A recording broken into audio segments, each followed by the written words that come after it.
দোষক জাতীয় পার্টি এবং পুলিশ এবং সেনাবাহিনীর সমন্বয়ে একজন জুলাই যোদ্ধা যিনি ঘোষণা দিয়েছিলেন যে 90% পতন হয়েছে ফ্যাসিস্টের, আর 10% বাকি আছে, আপনারা ধাক্কা দিন। যে ধাক্কার বিনিময়ে একটি ফ্যাসিস্ট অবৈধ জালিম সরকারের পতন হয়েছিল, কিন্তু ওই ফ্যাসিস্ট জালিম পতন হলো এখনো তাদের দোসররা বিভিন্ন জায়গায় ঘাপটি মেরে বসে আছে। তারই ধারাবাহিকতা আপনারা দেখেছেন গতকাল কাকরাইলে কিভাবে বিপি নুরুর উপর, যিনি জুলাই যোদ্ধার একজন নায়ক, তাকে কিভাবে নির্মমভাবে আহত করেছে। পুলিশের মধ্যে যে এখনো আমি দোসররা রয়েছে, ওই সেনাবাহিনীর মধ্যেও রয়েছে, সেটি আপনারা গতকাল দেখতে পেয়েছেন।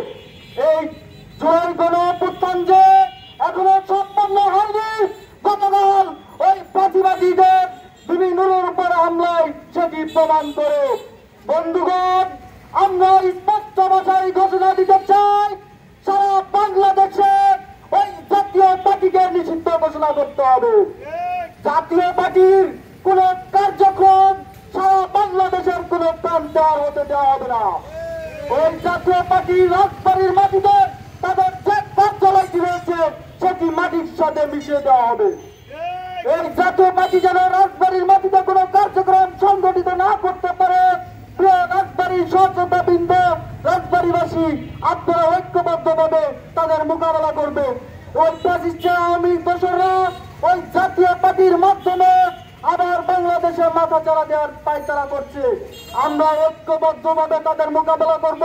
সেনাবাহিনীকে বলতে চাই, আপনারা কুমিল্লা ক্যাপ্টেন মার্চের সোহাগী একটা তরুণকে ধর্ষণ করে নির্মমভাবে হত্যা করেছিলেন, তার বিচার করার আপনাদের ক্ষমতা হয় নাই। আপনারা 1-11 পুনরাবৃত্তি করার জন্য গতকাল বিপি নুরুর উপর হামলা করেছেন। শুধু বিপি নুরুর উপর হামলা করে আপনারা ক্ষান্ত হননি।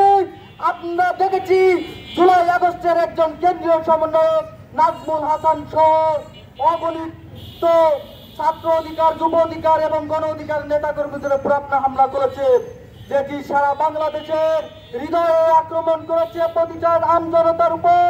এদেশের ছাত্র সমাজ, এদেশের আমজনতা ঐক্যবদ্ধ আছে, তারা আপনাদেরকে মোকাবেলায় প্রস্তুত। সেনাবাহিনী, পুলিশ ভাইদের বলবো, আপনারা যা করছেন আপনারা কিন্তু জুলাই আগস্ট ভুলেছেন না। এই দেশের ছাত্র জনতা কিন্তু ঘরে ফিরে যায় নাই, তারা কিন্তু আপনাদেরকে মোকাবেলায় প্রস্তুত আছে ইনশাল্লাহ। জাতীয় পার্টি যেন এই রাজবাড়ির মাটিতে কোন ধরনের কার্যক্রম না সংগঠিত করতে পারে, এই জন্য আমরা ঐক্যবদ্ধভাবে মোকাবেলা করব।